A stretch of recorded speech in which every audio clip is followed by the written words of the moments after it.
আমি একটা পারিবারিক কথা আমি বলি। 80 সালে ইন্টারমিডিয়েট পাশ করে আমি বাড়িতে আসছি। আব্বার একটা বৈশিষ্ট্য হলো, ওই সময় দেখেছি যে তার পুরানো বন্ধুবান্ধব যারা আসতো, আমরা 3 ভাই 3 বোন সবাইকে পায়ে সালাম করাচ্ছে। এরকম কয়েকদিন চলার পরে আমি আমার মাকে আপত্তি করলাম যে মা, এটা কি? তোমাদের কাছ থেকে ছোটোবেলায় শিখেছি যে তুমি সালাম করবা ঘনিষ্ঠ আত্মীয় স্বজনকে, ঘনিষ্ঠ আত্মীয় স্বজনকে দাদা দাদি, নানা নানি, চাচা চাচি, ফুফা ফুফু, খালা খালু, এরকম যে কোনো লোককে সালাম করলে তো এই সালাম ওই সালামের গুরুত্ব কি? আমরা বাবাকে জমের মতো ভয় পেতাম, মাও অনেক ভয় পেত। মা 5-7 দিন পরে বলল, তোর বাবা বলেছে তোমাকে আর সালাম করতে হবে না। তারপরও 2-1 দিন দেখি আমাকেও ডাকে যে সালামের সময় তো 2-3 মিনিট, আমি কখনো বাথরুমে পলায় থাকি 10 মিনিট 15 মিনিট, যে 10 মিনিট 15 মিনিট পলায় থাকে তো সালামের জন্য তো কারোর জন্য কেউ অপেক্ষা করে না। তো এইভাবে চলছে। তো এক শুক্রবারে ধরো আরও 15 দিন 20 দিন পরে আমরা নামাজের পরে, আব্বা একটা অভ্যাস ছিল, আমরা সব ভাই বোন মা বাবা সব আমরা খেতে বসছি। আব্বা বলছেন যে দেখো, জীবনে বড় হইতে হইলে শুধু বাবা মা, শিক্ষা প্রতিষ্ঠানে শিক্ষকদের, যে প্রতিষ্ঠানে তোমরা পড়ো, এদের দোয়াই যথেষ্ট না। অনেক মানুষের অনেক দোয়া প্রয়োজন। তুমি হাজার হাজার লক্ষ লক্ষ লোকের সালাম পাবা, অনেক বড় একটি প্রতিষ্ঠানে যাবা, অনেক বড় একটা গুরুত্বপূর্ণ দায়িত্ব পালন করবা, এই গুটি কয়েক মানুষের দোয়া দিয়ে তুমি সেরকম লক্ষ লক্ষ হাজার হাজার মানুষের সম্মান অর্জন করতে পারবা না। তো তখন তো সেটা বুঝি নাই, এখন বুঝি। এখন বুঝিয়ে তো আর সে কিছু করার উপায় নাই। এই কথাগুলো এই কারণে বললাম যে মানুষের দোয়া ছাড়া জীবনে কেউ কিছু হতে পারে না, করতে পারে না।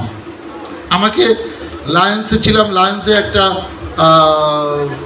প্রজেক্ট আছে লিও, যাদের বয়স 30 বছরের নিচে, যারা পড়াশোনা করে চাকরি করে, বেশিরভাগের আনমেরিড থাকে, তাদেরকে দিয়ে, যেমন বিএনপি অঙ্গ সংগঠন, ছাত্রদল, যুবদল, লায়েন্স, এরকম এসে লিও। তাদের অনেক অনুষ্ঠানে আমি যেতাম, আমাকে মোটিভেটেড হিসেবে নেওয়া হয়তো, মানে অনুপ্রেরণামূলক বক্তব্য দেওয়ার জন্য। যে তাদেরকে আমি ওই বলতাম যে শোনো, জীবনে ভালো মানুষ হবা এইটা অনেক গুরুত্বপূর্ণ, কি পড়াশোনা করেছো না করেছো সেটা ইম্পর্টেন্ট না। আরও মজা মজা কথা বলতাম, তোমার বাংলাদেশে গড় আয়ু 74 বছর।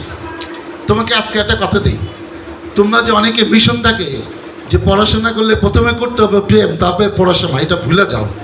জীবন অনেক বড়। তুমি যদি তোমার সুইটেবল পার্টনার না পাও, জীবন বরবাদ হয়ে যাবে। আমি বলে দিলাম। আর মেয়েদের দিকে হেসে হেসে বললাম, দেখো বাংলাদেশের কনটেক্সে মেয়েদের তো গুরুত্ব বেশি।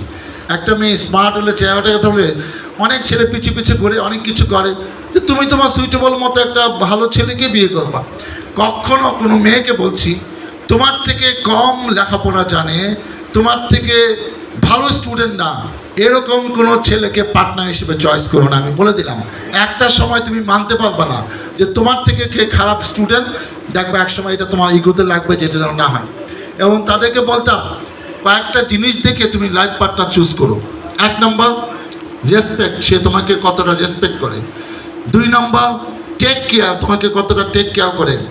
3 নম্বর তোমাকে কতটা ট্রাস্ট করে, সেটাও কিন্তু ইম্পর্টেন্ট। এবং সবচেয়ে গুরুত্বপূর্ণ হলো যে তোমার সাথে আন্ডারস্ট্যান্ডিং যদি না থাকে, একটা পর্যায়ে গিয়ে কিন্তু ঝামেলা হবে। আমার ওয়াইফ বাসর যাতে আমাকে বলল যে শোনো, তুমিও লেখাপড়া শিখছো, আমিও লেখাপড়া শিখে আসছি। সে পাবলিক অ্যাডমিনিস্ট্রেশনে চিটাগাং ইউনিভার্সিটি থেকে অনার্স মাস্টার্স করে। অনেক মতভেদ হবে, অনেক কথা কাটাকাটি হবে, কিন্তু কখনো যদি জেগে টেগে তুমি আমার গায়ে হাত তুলছো, আমি কিন্তু তোমার সংসার করবো না। তুমি নিশ্চিন্ত থাকো, সকালে ঘুমের থেকে ওইটা দেবো, আমি তোমার সাথে নাই।